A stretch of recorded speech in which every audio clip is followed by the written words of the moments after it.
2-3 দিন যাবত কিন্তু আমার বড় সতীন অনেক অসুস্থ। তো এই 3 দিন যাবত শুয়ে থাকতে থাকতে ওরও বোরিং লাগতেছিল। তো বলতেছে যে আমাকে একটু নিয়ে যাও, ঘুরিয়ে নিয়ে আসো। তো ওর কিন্তু ওষুধও শেষ। তো ভাবলাম চলো আমরা তোমার একটু ডাক্তারও দেখাই, আর হচ্ছে ওষুধগুলো নিয়ে আসি, আর আমাদের কিছু বাজার সদাই করতে হবে, ওইগুলো আমরা নিয়ে আসবো আজকে যায়।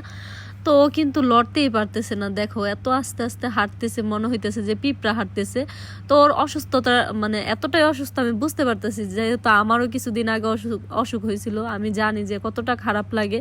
আর বিছানায় শুয়ে থাকলে না আরও বেশি অসুস্থ লাগে, যেটা আমার ক্ষেত্রে হয়েছে। তো এখানে আসার পর কিন্তু ওর একটু চেক আপ করলো যে আসলে কি অবস্থা। তো ওর যেহেতু বডিতে সমস্যা ছিল, ওইটার ওষুধ খাওয়ানোর পর বডির সমস্যাটা ভালো হয়েছে। তো এখন আবার মাথায় সমস্যা, তো এই মাথার দেখাইলো, দেখানোর পর কিন্তু উনি ওষুধ লেখা দিতেছে যে কোনো সমস্যা না, ইনশাল্লাহ ভালো হয়ে যাবে। তবে ওর অসুস্থতা দেখে কিন্তু আমরা সবাই অনেক টেনশনে পড়ে গেছি, হঠাৎ করে এতটা অসুস্থ হয়ে গেছে মানে বলার বাহিরে।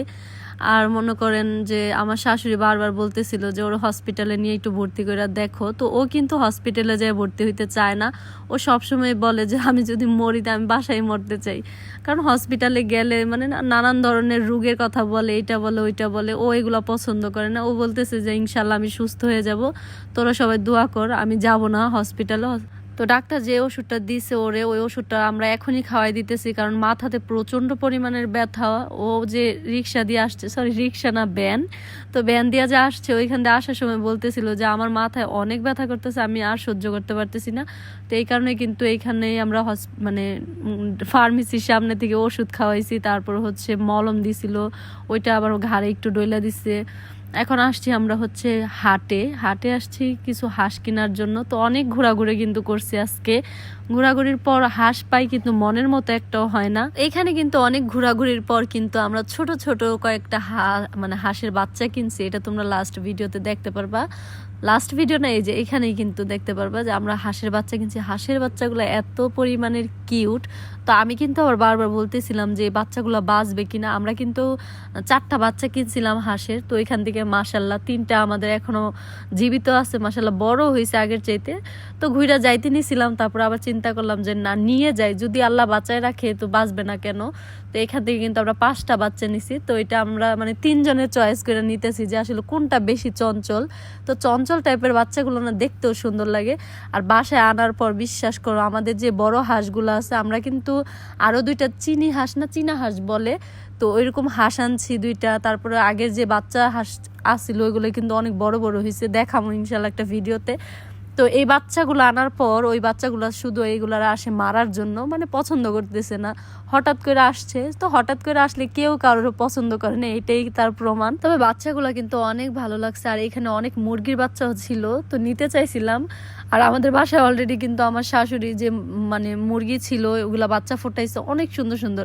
তো আগের যেগুলো ছিল এগুলো মাশাআল্লাহ বড় হয়েছে, আবার এখন কিন্তু নতুন বাচ্চা হয়েছে কতগুলা। তবে ওই বাচ্চার সাথে যদি আমরা এই বাচ্চাগুলো রাখি, এই বাচ্চার মাটা বিশ্বাস করো এতটাই খারাপ, মানে সব হাঁসের বাচ্চাদেরকে পর্যন্ত ঠুকুর দেয়। তারপরে হচ্ছে যে বড় বড় যে মুরগিগুলো আছে ওইগুলারে পর্যন্ত সহ্য করতে পারে না। তো আমরা যদি এখন বাচ্চা নিয়ে দেই, এই বাচ্চাগুলোর যদি মাইরা ফালাই, এই ভয়ে আর কি আমরা কিনি নাই। আর এখানে আসছি ছাগল কেনার জন্য। তোমার ভাইয়া কিন্তু অনেক দিন যাবত শুধু বলতেছিল যে ছাগল পালবে, সে ভেড়া পালবে। তো এইখানে কিন্তু অনেকগুলা ভেড়া ছাগল আমরা দেখছি। তো আমার কিন্তু একটা ছাগল অনেক পছন্দ হয়েছে, বান্টি, মানে অনেক ছোট বাচ্চাটা। তো তোমার ভাইয়া বলে তোমার শুধু ছোট ছোট জিনিস কেন এত পছন্দ। আমার আসলে ছোট ছোট প্রাণী বা ছোট বাচ্চা এগুলো আমার অনেক ভালো লাগে। তো এই বেড়া মানে ছাগলটা দেখে অনেক পছন্দ হয়েছিল। তো এইখানে যতই ছাগল দেখছে এগুলো সব ছেলে ছাগল বেশিরভাগই। তো তোমার ভাইয়ার পছন্দ হয় না, ভাবছিল যে একটা মেয়ে ছাগল নিবে, তো পায় না এরকম ভালো দেখা। তো এখান থেকে নিতেছিলাম না, আরও নেওয়ার মানে বেশি আগ্রহ জাগে নাই। কারণ হচ্ছে আমরা যে মানে ছাগলটা নিয়ে কই রাখবো, রাখার মতো একটা ঘর তো লাগবে। তো তোমার ভাইয়েরা বলতেছে আগে ঘরটা বানাই তারপর আমরা কিনি, এখন যদি কিনা নিয়ে যায় আমার শাশুড়ি চিল্লাইবো, বলবো যে এখন আমি এগুলা কই রাখবো। তো এগুলো বোঝায় শুরু যায়, কিন্তু তোমার ভাইয়ারে নিয়ে আসছি, তার অনেক শখ কিনবে। তো এখানে আসছি হচ্ছে ইফতার কেনার জন্য। আমরা কিন্তু আজকে 2-3 দিন যাবত ইফতার ঘরে বানাই না, বাহির থেকে কিনে খাইতেছি, কারণ তোমার বড় আপু অনেক অসুস্থ। তো আমরা কিন্তু ইফতার কেনার জন্য আজকে কাউসার হোটেলে আসছি, মানে আমার ছেলের হোটেল এটা।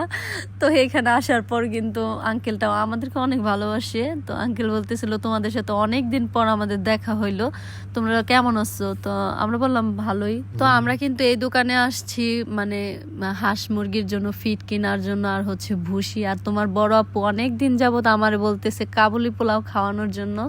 তো আমি যেহেতু অনেকদিন মানে অসুস্থ ছিলাম, আর এখন শরীরটা আসলে কেমন যে লাগে আমি নিজেও বুঝি না, এই ভালো এই খারাপ, এই জন্য আসলে মন চায় না যে একটা কিছু বানাই।